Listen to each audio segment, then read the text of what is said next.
Welcome back to McCarthy Performance. Today we will be pin fitting the pistons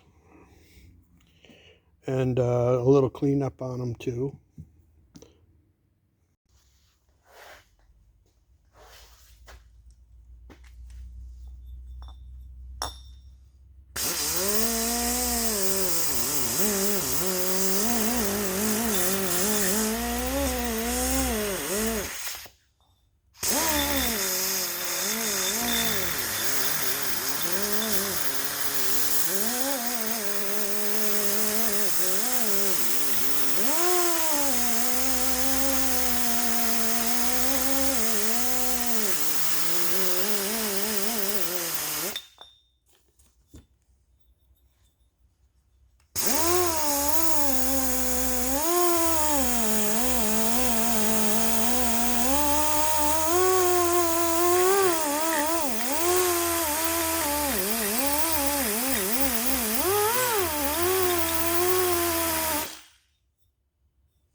565 we're pin fitting the pins. We're going to probably put them in at about 7/10 if you're wondering. I think that's a pretty decent spot to start. I could open them right to 1/1000. It's a pretty thick wall pin. It's a very heavy wall pin. I don't think we're going to get any deflection or anything with the pin. So we're going to start out at 7. So these were undersized. They were never pin fitted. This will be probably close to one of the last steps on the piston. Some of them I still have to work the tops out, but we've got all the milling done inside the piston. So we're going to pin fit now. And we're going to true up the pin fitting mandrel. And this is a two-sided stone. This works really good for interrupted cuts. We're getting a little low on my stone here. I'm hoping that we can finish the job with it.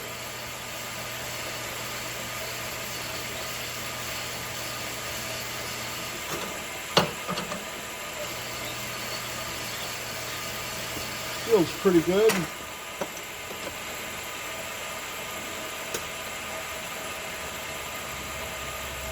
We're saying we got about 3.5 to take out.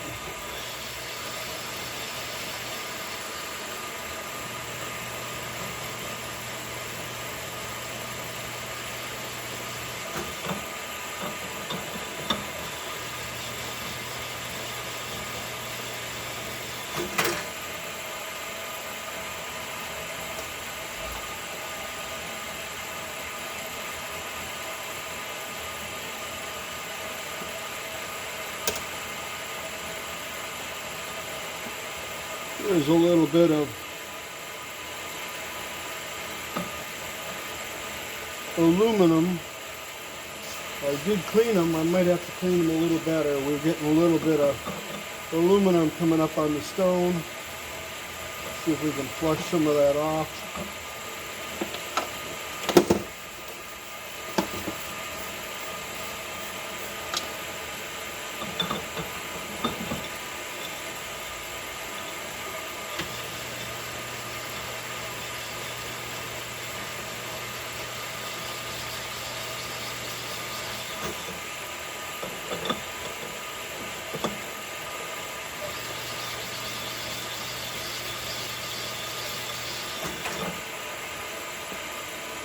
None of this is really action-packed entertainment, but it's all stuff that has to be done. And whether it's good entertainment, I would probably say it's not, but it's just one of the parts of the job that needs to be done.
6/10 to take out.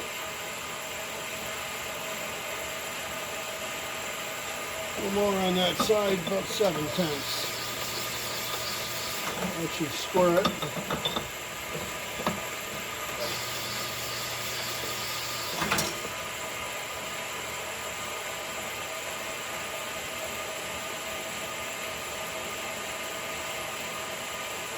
Four-tenths to take out.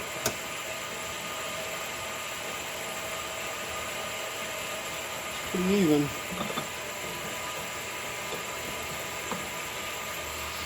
Back off the pressure a little bit.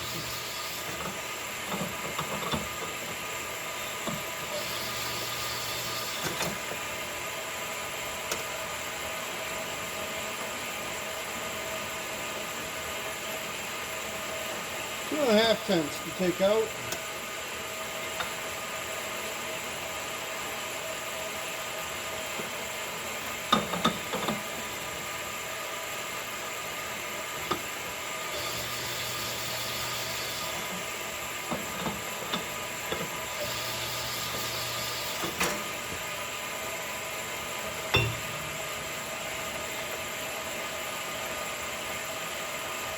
Zero.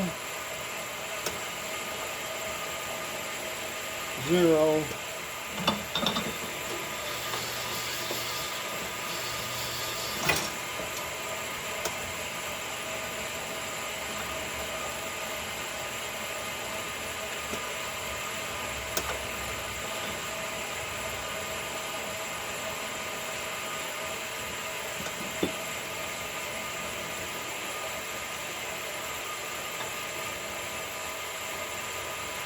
I'd say that's good. Gotta keep on keeping on. There. So this should be a drop-in fit.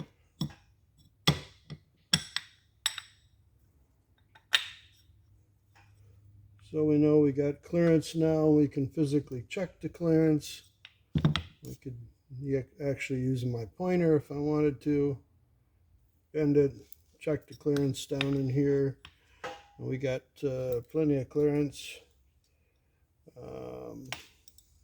So we got plenty of clearance side to side, and I went in there and I cleaned that up a little bit. So now all we got to do is finish up, balance the pistons, and hopefully we don't have to fly cut them. I believe we're probably going to be all right, but we'll mock up the engine, and if we have to fly cut them, I will.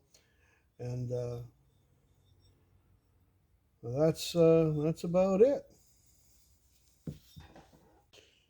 We have the 565 block, and before I machine it, I'm going to go through some basic checks with it to make sure that it checks out good, because if it doesn't check out good, it goes back to dart. I've not had to return a block, but I don't really particularly care to do a bunch of excessive machine work to a block that maybe doesn't pass a spec that I'm going to look at. What am I looking at? I'm going to look at specs that aren't easily changed. We're going to look for tension rods sticking through the bores at, it's going to be 4/600. The bores are about 6/1000 undersize of that right now, so I want to make sure there's no tension rods hanging in the bores. I'm going to check all the lifter bores for size. Small's good, big's bad. I can open up small housing bores. I'm going to check the main housing bore. Hopefully that's close enough, or if we have to have it honed, I'll hone it. But we're just going to go through in general specs before I throw it up on the mill to true deck it, although probably won't get to it on this video. So let's get started. First I'm going to check for tension rods. They're usually here, and if you hit them, you know you hit them because they're shiny. They're shinier than the iron. So we'll check that. Make sure none of them are poking through. I'm going to drop the block on its main caps, or set it on its main caps, and we're going to check to make sure on the other side, but usually the tension rods, and I don't know what Dart's doing now, but I've hit them on GM blocks when you bore them 400, 600. Some guys get really excited about them. I don't particularly get excited about them. They don't really hurt anything. They just look like sometimes they look a little rough. Sometimes the iron's a little pitted around them, but really it's usually micro porosity. They usually don't leak. They just aren't really that great to have, but they don't ever hurt nothing. I've got a lot of blocks that I've bored that I've broke through and hit the tension wire and honed them out and not had a problem with them. So we know that's good. We're going to check through the bores. I've already checked one. That's why I know they're 600 undersized. That's fine because when they come through Dart, that's not the greatest finish on them. So I'm glad they left me a little bit to hone out. We'll take it out with diamond. The repeatability so far on these is good.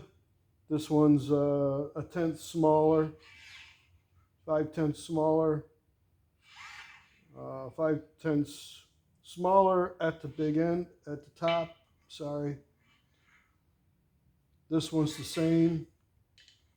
Down at the bottom, 0.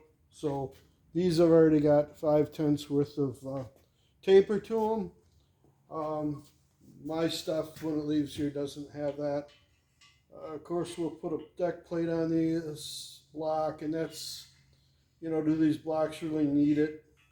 They probably don't, but I have a deck plate, so we'll deck plate it with one.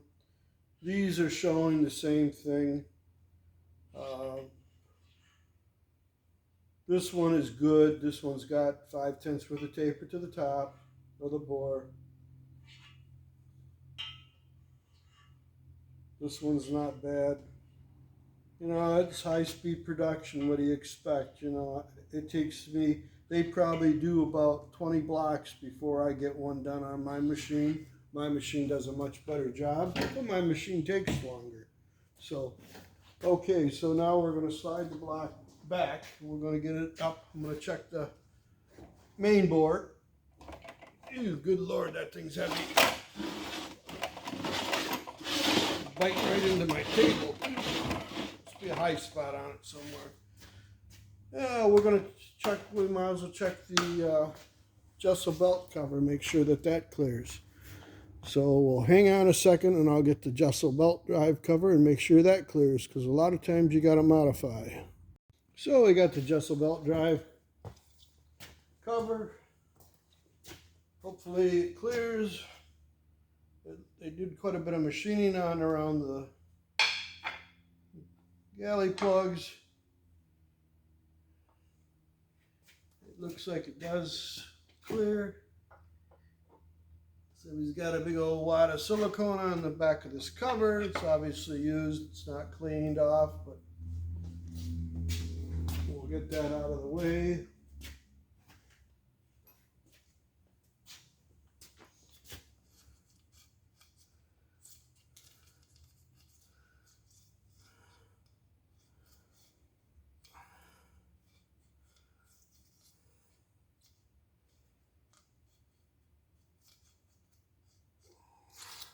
Somebody was really wanting to use a whole tube of silicone on this. Looks like they didn't want any leaks. Okay.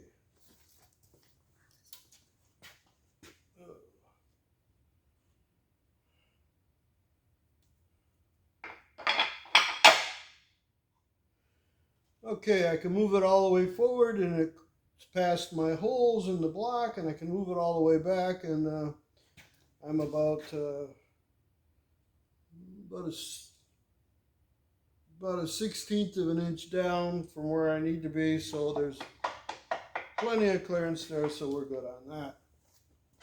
So now we'll check the line bore housing diameter and make sure that the housing diameter for the main caps is in spec.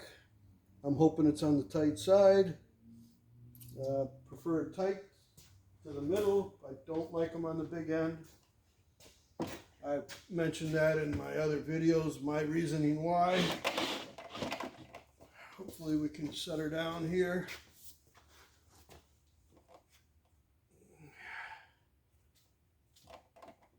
I'm getting to the point in the age where I really appreciate aluminum blocks, but unfortunately, this one ain't it.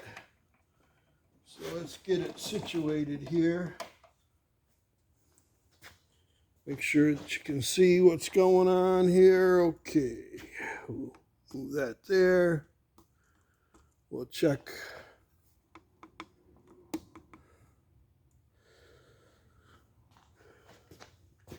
So I preset all my gauges because I didn't think anybody would want to watch that.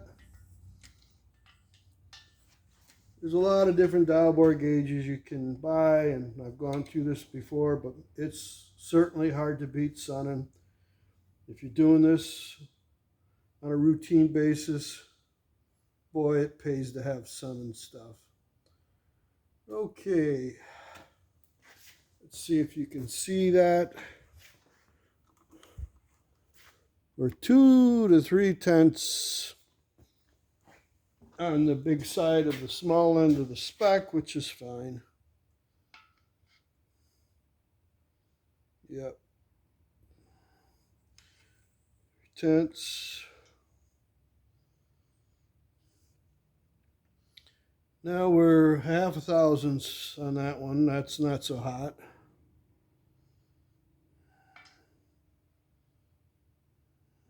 Yeah. That one's saying that one's about 1/10 and a half bigger than the back one, which I'm all right with. This one's about the same. This one's coming in 5 to 4 tenths. Yeah, it'll live. Yeah, this one's coming around at damn near 4 tenths. So the line bore's in spec. Make sure my tape isn't gonna give me a false reading. Get her up off there.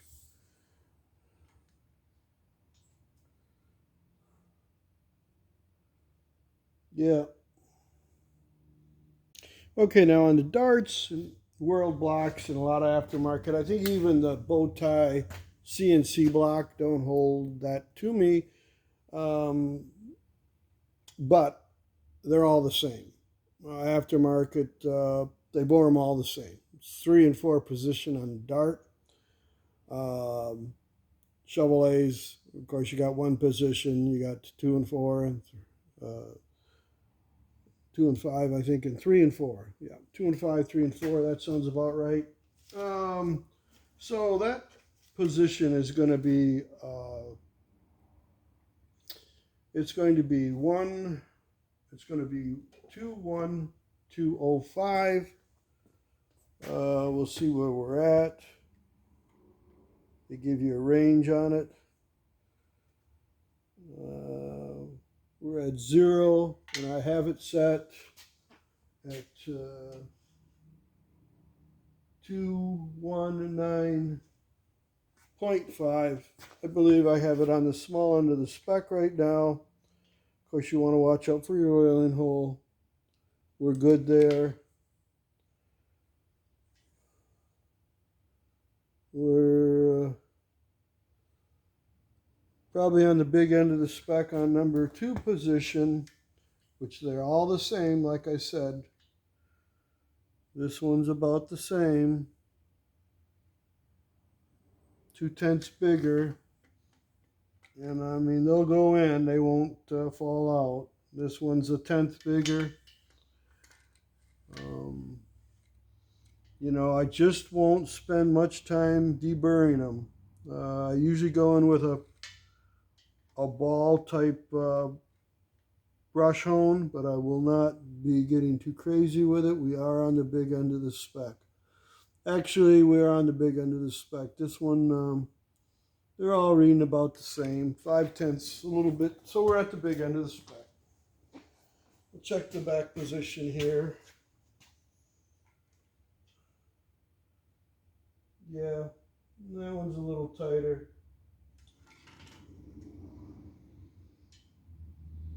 Yeah, that one's a little. Both of these are 2/10, so we got like what, like 3/10, 2.5 tenths variation, roughly around there, 2 to 3 tenths. So that's okay. I'm sure it's going to be fine on that. Um, yeah, this will be a race engine. You know, put the cam bearings in it. If we're at the big end of oil clearance on the camshaft, it probably ain't going to matter a hell of a lot because we'll be running 50 weight oil in this thing. So now we'll get her up on the main caps. We'll set her on the main caps and we'll check the lifter bore sizing. And then if that checks out, we're going to throw it in the mill and start machining this turkey. So the last thing we're going to check would be the lifter bores on this block. And if them come in relatively close to my spec, which I kind of know what I like to see on these. And of course, now that it's facing, we can look at the other side of the walls and make sure there's no pits or tension rods hanging out. And look at that really quick. Just double check everything, make sure there ain't nothing funny going on. Because once I machine it, I pretty much own it. And I don't really want to own a block that I can't do a whole lot with. Not that, like I said, I put them together with tension rods hanging through them before. And they don't really hang out. It's just a shiny mark in the cylinder wall. And usually, if it's an inch below the deck, the engine don't give a shit, to be honest with you. Excuse the French. Okay. So, you gotta have one of these, something similar to this if you want to check lifter bores. Of course, this one's all set up. The diameter of the lifter. So it's going to tell me what I have for clearance. That's more than I care for. I hope that's wrong. We'll double check it, but that's 2000s. That's a little on the loose side for a lifter. That's 2.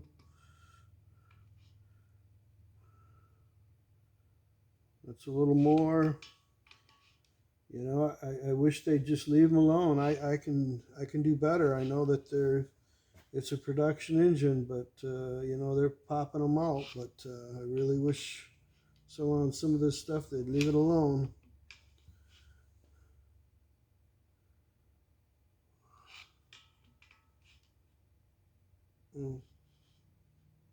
This one's almost no, yeah. This one's almost 2000s. That's crazy. I'm going to check my lifters, see how it actually physically feels. There could be some difference going on. These are used lifters, so.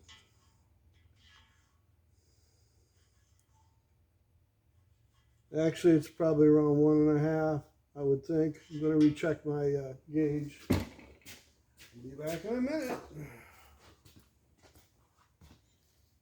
So what do?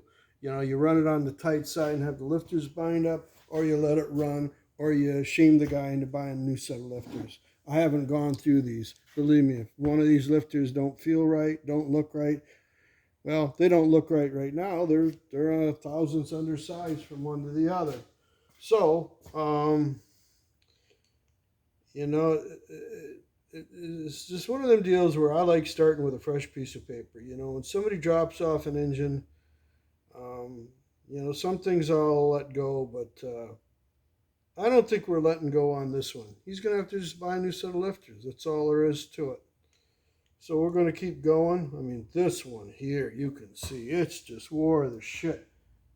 A good deal ain't always a good deal. So we'll keep going.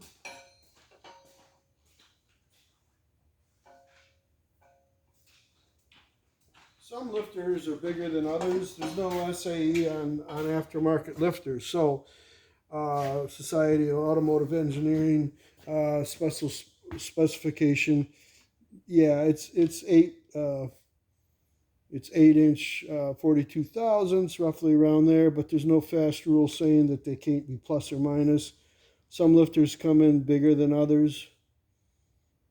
This side says 2.5 with that lifter, so and it would be about 1.5 measuring the lifter that's the biggest diameter. So that ain't too bad for just to fire it up and shoot it down the track. I really don't like to go anything less than 1 thou on a lifter bore. If it's aluminum block, it's a different story. Yeah, there's a couple tenths difference. So we're going to have to get some different lifters. I'd recommend some different lifters. But that's up to the customer. I'm not going to warranty a race engine. He bought all brand new parts and he bought them from me. If he had a problem, I might listen to him. But once you buy your own parts and once you start bringing over used parts, it's all on you.